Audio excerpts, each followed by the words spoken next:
भारतीय राजनीति में कुछ नेता ऐसे हैं जो जब भी बोलते हैं अपनी पार्टी की मुसीबत बढ़ा देते हैं। ऐसे नेताओं की लंबी फहरिस्त है और सभी दलों में ऐसे लोगों की मौजूदगी है।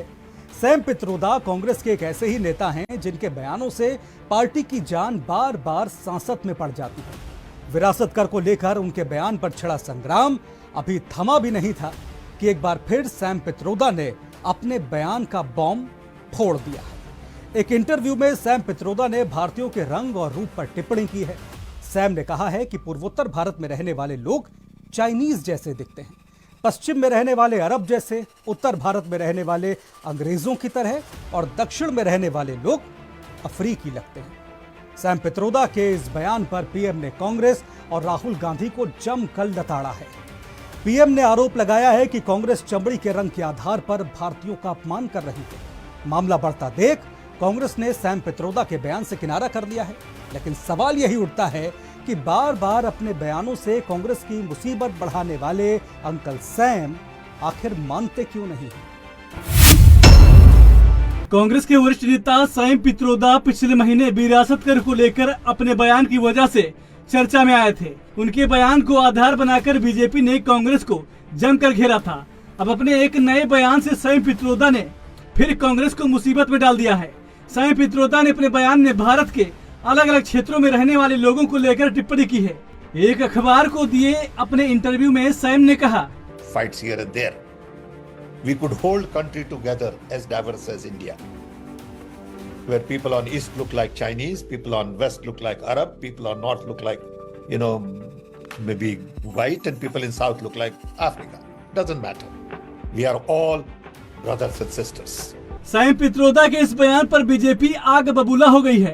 तेलंगाना के वारंगल में जनसभा को संबोधित करते हुए पीएम ने कहा कि अमेरिका में शहजादे के अंकल जो अमेरिका में रहते हैं, उन्होंने कहा है कि जिनकी चमड़ी का रंग काला होता है वो सब अफ्रीका के हैं। आज मुझे पता चला कि अमेरिका में ये शहजादे के अंकल रहते हैं। ये शहजादे के अंकल वो उनका फिलोसोफर एंड गाइड है। और जैसे क्रिकेट में आजकल थर्ड एम्पायर होता है ना, कोई कंफ्यूजन हो तो थर्ड एम्पायर को पूछते हैं, और वैसे ही ये शहजादे ये थर्ड प्लेयर को कंफ्यूजन होते हैं तो सलाह लेते हैं। ये शहजादे के फिलोसोफर एंड गाइड अंकल ने बड़ा रहस्य खोला है। उसने कहा है कि जिनका चमड़ी का रंग काला होता है ये सब अफ्रीका के हैं।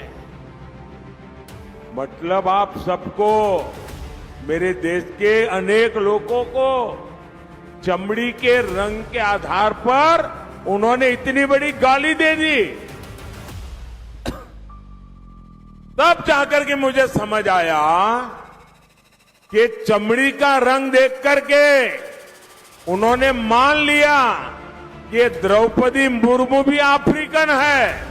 पीएम ने कांग्रेस की सोच पर सवाल उठाते हुए कहा कि हम श्री कृष्ण की पूजा करने वाले लोग हैं, जिनकी चमड़ी का रंग हम सबके जैसा है। ये द्रौपदी मुर्मू भी अफ्रीकन है और इसलिए उनकी चमड़ी का रंग काला है तो उनको हराना चाहिए। ये सोच आज पहली बार मुझे तो पता चला कि ये दिमाग कहां काम कर रहा है इनका, ये देश को कहां ले जाएंगे। अरे चमड़ी का रंग कोई भी हो, हम तो श्री कृष्ण की पूजा करने वाले लोग हैं, जिसकी चमड़ी का रंग यहां हम सब जैसा रंग था। सैम पित्रोदा के बयान पर पीएम मोदी बेहद नाराज नजर आए। उन्होंने कहा, संविधान को सर पर लेकर घूमने वाले लोग चमड़ी के रंग के आधार पर देशवासियों का अपमान कर रहे हैं, जो देश कभी स्वीकार नहीं करेगा। ये शहजादे, मैं बहुत गुस्से में हूं आज दोस्तों। मुझे कोई गाली दे, मुझे गुस्सा नहीं आता है, मैं सहन कर लेता हूं। लेकिन आज शहजादे के फिलोसोफर ने इतनी बड़ी गाली दी है जिसने मुझ में गुस्सा भर दिया है। कोई मुझे बताइए, क्या मेरे देश में चमड़ी के रंग के आधार पर लोगों की योग्यता तय होगी? क्या चमड़ी के रंग का खेल शहजादे को किसने इजाजत दी है? संविधान सर पे लेकर के नाचने वाले लोग चमड़ी के रंग के आधार पर मेरे देशवासियों का अपमान कर रहे हैं। शहजादे, आपको जवाब देना पड़ेगा। चमड़ी के रंग के आधार पर मेरे देशवासियों का अपमान मेरा देश सहन नहीं करेगा और मोदी तो कतई नहीं करेगा। साईं पित्रोदा के बयान पर बवाल बढ़ता देख कांग्रेस ने सफाई दी है। कांग्रेस नेता जयराम रमेश ने अपने एक्स हैंडल पर लिखा है कि साईं पित्रोदा द्वारा भारत की विविधताओं को जो उपमाएं दी गई हैं, वह अत्यंत गलत व अस्वीकार्य हैं। भारतीय राष्ट्रीय कांग्रेस इन उपमाओं से अपने आप को पूर्ण रूप से अलग करती है। भले ही कांग्रेस साईं पित्रोदा के बयान पर सफाई दे रही हो, लेकिन कहते हैं कि कमान से निकला तीर और जुबान से निकली बात कभी वापस नहीं होती। पित्रोदा के बयान पर पीएम मोदी ने तो कांग्रेस को आड़े हाथों लिया ही, पार्टी के अन्य नेताओं ने भी पित्रोदा के बयान की कड़ी निंदा की। कांग्रेस पार्टी जो धर्म और जाति के नाम पर इस देश को बांटती रही है, आज पता चला है कि उनका एक और घिनौना सच है कि इस देश में कौन किस रंग का है, कौन किस भूभाग का है। कांग्रेस पार्टी उसके आधार पर भी हमारे देशवासियों को बांटने का और उनका अपमान करने का दुस्साहस करती है। आज जो कांग्रेस नेता के मुख से शब्द प्रस्फुटित हुए, वो अपने आप में न सिर्फ निंदनीय है, लेकिन वो कहीं न कहीं राहुल गांधी की, गांधी परिवार की, हमारे राष्ट्र के प्रति सोच को दर्शाता है। कांग्रेस की जो एक मानसिकता है, जो उसकी फंडामेंटल जो सोच है, वो यही सोच है कि भारत को हमेशा टुकड़ों में देखते हैं और शायद इसीलिए कांग्रेस पार्टी जो है वो टुकड़ा गैंग से भरी हुई है। और इतनी भद्दी बात कहना, हमारी जो सिविलाइजेशन है वो ओल्डेस्ट सिविलाइजेशन है। बनारस को ऐसी सिटी बताया जाता है कि जो विश्व की सबसे पुरानी संस्कृति है। तो ये भी तो हो सकता है कि भारत के डीएनए सब वर्ल्ड में ट्रैवल किए हों। ऐसा क्यों, भारत की अपनी हमेशा कोई आइडेंटिटी क्यों नहीं हो सकती? हम ये गुलामी के चिन्ह से कब निकलेंगे? Just because Rahul Gandhi Italian है तो इसलिए हम सब पे थोप दिया गया है। कोई जो साउथ इंडियन से है वो अफ्रीकन है, कोई अरब है। किस लिए? क्योंकि सोनिया गांधी और राहुल गांधी और प्रियंका गांधी इटालियन, उनकी जो बेसिक डीएनए है वो इटालियन है, इसीलिए वो सारे भारतवर्ष पे किसी तरह की अंतर्राष्ट्रीय एक आइडेंटिटी थोप रहे हैं। I think he should chill, क्योंकि सैम अंकल जो हैं वो जिस तरह से सारे समस्त भारतवासियों को उन्होंने नीचा दिखाने की कोशिश की है, किसी को अफ्रीकन, किसी को अरब, किसी को चाइनीज बोलकर, वो बहुत ही आई थिंक निंदनीय है और हम उसकी निंदा करते हैं। हम सब भारतीय हैं और हमारी वो आइडेंटिटी है और अब हमें ये गुलामी की चिन्ह से निकलकर हमारी आइडेंटिटी, लोगों को कहना चाहिए कि हम सब भारतीय हैं। हमें जो है किसी तरह की दूसरी आइडेंटिटी अब हम पर नहीं थोपनी चाहिए। जय हिंद। एक तरफ कांग्रेस साईं पित्रोदा के बयान से किनारा कर रही है, वहीं दूसरी तरफ इंडिया गठबंधन के घटक दल भी बचाव की मुद्रा में नजर आ रहे हैं। देखिए, सबसे पहले तो मैं उनकी बात से सहमत नहीं हूँ, पर मैं आपसे सवाल पूछना चाहती हूँ, सैम पित्रोदा जी क्या मैनिफेस्टो कमेटी के मेंबर हैं? क्या वो स्टार प्रचारक हैं कांग्रेस पार्टी के? क्या वो इस देश में रहते हैं? विदेश में 1969 से रह रहे हैं। ठीक है, वो देश में टेलीकॉम रेवोल्यूशन रहा जब राजीव गांधी जी थे, पर वो भी बीती 50 साल पहले की बात है। उनके मुद्दे को देश का मुद्दा बनाना ये दुर्भाग्यपूर्ण रहेगा। देश के मुद्दे नॉर्थ हो, ईस्ट हो, वेस्ट हो या साउथ हो, देश के मुद्दे क्या है? आज देश का हर तरफ से जो युवा है बेरोजगार है, हर तरफ से महिला प्रताड़ित है, हर तरफ से जो पिछड़ा हुआ वर्ग है वो उम्मीद में जो बैठा हुआ था कि उनके अभी अच्छे दिन आएंगे, वो अच्छे दिन उनको मिले नहीं है। भ्रष्टाचार चरम सीमा पर है। किसानों का चारों तरफ से जो हालत हो रही है इनके कार्यकाल में देश ने देखा है।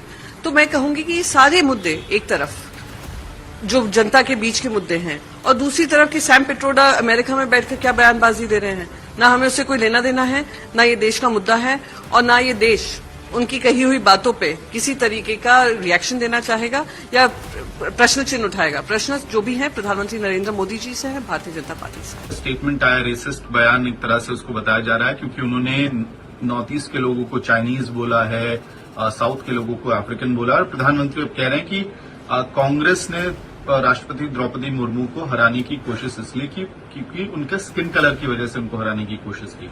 और प्रधानमंत्री ने उनको संसद के उद्घाटन में क्यों नहीं बुलाया? प्रधानमंत्री ने भारत के राष्ट्रपति श्री रामनाथ कोविंद जी को प्रभु श्री राम के मंदिर के शिलान्यास में नहीं बुलाया। प्रधानमंत्री ने श्रीमती द्रौपदी मुर्मू भारत की राष्ट्रपति को मंदिर के उद्घाटन में नहीं बुलाया। संसद, दोनों सदन, उसकी प्रमुख महामहिम राष्ट्रपति श्रीमती द्रौपदी मुर्मू जी को संसद के उद्घाटन में नहीं बुलाया।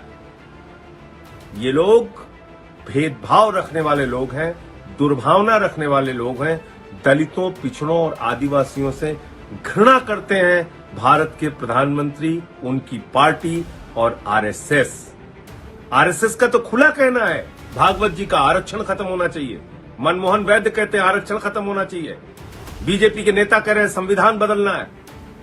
जहां तक सैम पित्रोदा के बयान का सवाल है, उस तरह के बयान का कहीं दूर दूर तक इंडिया गठबंधन का कोई भी व्यक्ति समर्थन नहीं करता। ये कोई पहली बार नहीं है जो सैम पित्रोदा ने अपने किसी विवादित बयान की वजह से कांग्रेस की फजीहत कराई हो।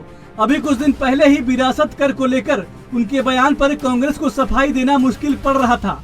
अब भारतीयों के रंग रूप पर टिप्पणी कर अंकल सैम ने बीजेपी को कांग्रेस को घेरने का एक और हथियार दे दिया है। Election desk, NV news. तो सैम पित्रोदा ने अपने बयान पर बवाल बढ़ता देख अपने पद से इस्तीफा तो दे दिया है, लेकिन उनके बयान से कांग्रेस को जो नुकसान पहुंचना था वो पहुंच चुका है। आगे बढ़ेंगे। चुनावी सभाओं में एक बार फिर अडानी अंबानी का जिक्र आ गया है। देश के इन बड़े बड़े उद्योगपतियों को लेकर फिर आरोप प्रत्यारोप हो रहे हैं। राहुल गांधी अक्सर अडानी को लेकर पीएम मोदी को घेरते रहे हैं, लेकिन आज आरोप पीएम मोदी की तरफ से लगाया गया है। एक चुनावी रैली को संबोधित करते हुए पीएम ने कहा कि कांग्रेस के शहजादे 5 साल से अडानी अंबानी की माला जप रहे हैं, लेकिन चुनाव के दौरान उन्होंने इन उद्योगपतियों का नाम लेना बंद कर दिया है। कांग्रेस पर आरोप लगाते हुए पीएम ने पूछा कि चुनाव में इन उद्योगपतियों से कांग्रेस ने कितना माल लिया है। अब पीएम मोदी के इतने बड़े आरोप पर कांग्रेस की प्रतिक्रिया तो आनी ही थी। कांग्रेस अध्यक्ष मल्लिकार्जुन खड़गे ने कहा कि प्रधानमंत्री मोदी की कुर्सी डगमगा रही है। यही वजह है कि वो अपने उद्योगपति मित्रों पर ही हमलावर हो गए हैं। खड़गे ने कहा कि लोकसभा चुनाव के परिणामों का असली रुझान है। आपने बड़े बड़े उद्योगपतियों विशेषकर अडानी और अंबानी को लेकर कांग्रेस और राहुल गांधी को पीएम मोदी को घेरते हुए अक्सर सुना होगा, लेकिन आज पीएम मोदी ने अडानी अंबानी का नाम लेकर कांग्रेस को ही लपेटे में ले लिया। पीएम ने कांग्रेस से पूछा कि चुनाव में अडानी और अंबानी से कितना माल उठाया है। चुनाव में ये अंबानी अडानी से कितना माल उठाया है, काले धन के कितने बोरे भर करके रुपये मारे हैं, क्या टेम्पो भर करके नोटे कांग्रेस के लिए पहुंची है क्या? दरअसल तेलंगाना में एक चुनावी सभा को संबोधित करते हुए पीएम ने राहुल गांधी पर निशाना साधते हुए कहा कि पिछले 5 सालों से कांग्रेस के शहजादे दिन रात एक ही माला जपते थे, बार बार अडानी और अंबानी का जिक्र करते थे, लेकिन जब से चुनाव घोषित हुआ है उन्होंने अंबानी अडानी को गाली देना बंद कर दिया है। पीएम ने कहा कि मैं कांग्रेस के शहजादे से पूछना चाहता हूं कि उन्होंने चुनाव में अडानी और अंबानी से कितना माल उठाया है। कांग्रेस पर आरोप लगाते हुए पीएम ने पूछा कि कांग्रेस पार्टी को चुनाव के लिए उन उद्योगपतियों से कितना पैसा मिला है। ये कांग्रेस के शहजादे पिछले 5 साल से सुबह उठते ही माला जपना शुरू करते थे। जब से उनका राफेल वाला मामला ग्राउंडेड हो गया, तब से उन्होंने एक नई माला जपना शुरू किया। 5 साल से एक ही माला जपते थे, 5 उद्योगपति, 5 उद्योगपति, 5 उद्योगपति। फिर धीरे धीरे कहने लगे अंबानी अडानी, अंबानी अडानी, अंबानी अडानी। 5 साल से। लेकिन जब से चुनाव घोषित हुआ है, इन्होंने अंबानी अडानी को गाली देना बंद कर दिया। मैं आज तेलंगाना की धरती से पूछना चाहता हूं, जरा ये शाहजादे घोषित करें कि चुनाव में ये अंबानी अडानी से कितना माल उठाया है, काले धन के कितने बोरे भर करके रुपये मारे हैं, क्या टेम्पो भर करके नोटे कांग्रेस के लिए पहुंची है, क्या सौदा हुआ है। आपने रातों रात अंबानी अडानी इनको गाली देना बंद कर दिया। जरूर दाल में कुछ काला है। 5 साल तक अंबानी अडानी को गाली दी और रातों रात गालियां बंद हो गई। मतलब कोई न कोई चोरी का माल टेम्पो भर भर करके आपने पाया है। पिछला रात प्रधानमंत्री के आरोपों पर कांग्रेस ने पलटवार किया है। कांग्रेस अध्यक्ष मल्लिकार्जुन खड़गे ने कहा, वक्त बदल रहा है, दोस्त दोस्त न रहा। थर्ड फेज की वोटिंग के बाद आज प्रधानमंत्री जी अपने मित्रों पर ही हमलावर हो गए हैं। इससे पता चल रहा है कि मोदी जी की कुर्सी डगमगा रही है। यही परिणाम के असली रुझान है। कांग्रेस महासचिव प्रियंका गांधी ने पीएम मोदी के बयान पर कहा कि राहुल गांधी आए दिन अडानी और अंबानी की बात करते हैं, उनकी सच्चाई सामने रखते हैं, बताते हैं कि कैसे बड़े बड़े उद्योगपतियों से बीजेपी की साठगांठ है। प्रियंका ने आरोप लगाया कि पीएम मोदी ने अपने दोस्तों के 16 लाख करोड़ रुपए माफ कर दिए, लेकिन किसानों का कर्ज माफ नहीं किया। आज ये कह रहे हैं, भाषण में इन्होंने आज कहा है कि राहुल जी अडानी अंबानी का नाम नहीं ले रहे हैं। अरे वाह, रोज तो लेते हैं, रोज हम इनकी सच्चाई आपके सामने इनका खुलासा करते हैं। रोज हम आपको कहते हैं कि बड़े खरबपतियों की इनके साथ गांठ है। सारे कर्ज इन्होंने इनके माफ किए 16 लाख करोड़ रुपए। यहाँ उत्तर प्रदेश में जहाँ इनकी सरकार है, केंद्र में भी और प्रदेश में भी, यहाँ के किसान 1-1 लाख रुपए के लिए आत्महत्या कर रहे हैं। उनके लिए एक कर्ज माफ नहीं हुआ 1 रुपए का। इसका जवाब दें मोदी जी, इसका जवाब दें कि क्या काम किया है। 10 सालों के लिए इन्होंने सिर्फ आपको बहकाया है, बस। इस देश की जितनी भी संपत्ति है सारी अपने खरबपति मित्रों को दे दी है। देश के बंदरगाह, देश के हवाई अड्डे, देश का कोयला, देश की जो बिजली बनाने वाले जो पावर के हैं, बड़ी बड़ी संस्थाएं होती थी, यहाँ इतने खोले थे हम लोगों ने BHEL, रायबरेली, अमेठी में, इनके सारे सब्सिडी अपने खरबपति मित्रों। उधर प्रियंका के बयान पर बीजेपी नेता मनजिंदर सिंह सिरसा ने प्रतिक्रिया दी है। सिरसा ने कहा कि ऐसा लगता है कि पीछे के दरवाजे से कुछ हुआ है, जो अचानक राहुल गांधी ने अडानी और अंबानी का नाम लेना बंद कर दिया है। देखिए, अचानक जो आज प्रधानमंत्री जी ने कहा, अचानक अंबानी और अडानी का नाम कांग्रेस ने लेना बंद कर दिया, ये शहजादा ने लेना बंद कर दिया। आज प्रियंका गांधी जो मर्जी सुनाइयां दें, लेकिन एक बात स्पष्ट है, जिस तरह से उनको इंटिमिडेट किया गया था, उनके ऊपर दबाव बनाया गया था, ऐसा लगता है कि चुनाव में बहुत बड़ा धंधा किया गया है, चंदा बहुत बड़ा मिला है, बहुत बड़ा पैसे का लेन देन किया होगा और उनको कहा होगा कि अगर तुमने हमारे देश में काम करना है तो तुम्हें हमें इतने पैसे देने होंगे। ऐसा लगता है कि राहुल गांधी ने इसके अंदर कोई बहुत बड़ा पीछे बैकडोर पे कुछ ना कुछ हुआ है, जो अचानक राहुल गांधी ने अडानी और अंबानी का नाम लेना बंद किया। अभी प्रियंका गांधी जो कह रही हैं, तो उनके भाई शहंशाह है ही है, शहजादा है ही है, और वो सोने के पलड़े में पले हुए, इसमें कोई शक ही नहीं है। प्रियंका जी को मैं ये कहना चाहता हूँ, शहजादा को शहजादा कहने में आपको क्यों तकलीफ हो रही है? वो तो है ही शहजादे, गांधी परिवार के शहजादे। एक तरफ बीजेपी कांग्रेस पर अडानी अंबानी जैसे बड़े उद्योगपतियों के साथ साठगांठ का आरोप लगा रही है, तो वहीं कांग्रेस का कहना है कि पीएम मोदी को अपनी कुर्सी डगमगाती हुई नजर आ रही है। यही वजह है कि वो अपने उद्योगपति मित्रों पर ही हमलावर हो गए हैं। Election desk, NV news. तो 24 का रण के आज के एपिसोड में फिलहाल इतना ही। मुझे दीजिए इजाजत, लेकिन हर चुनावी अपडेट के लिए आप बने रहिए ANB न्यूज के साथ। नमस्कार।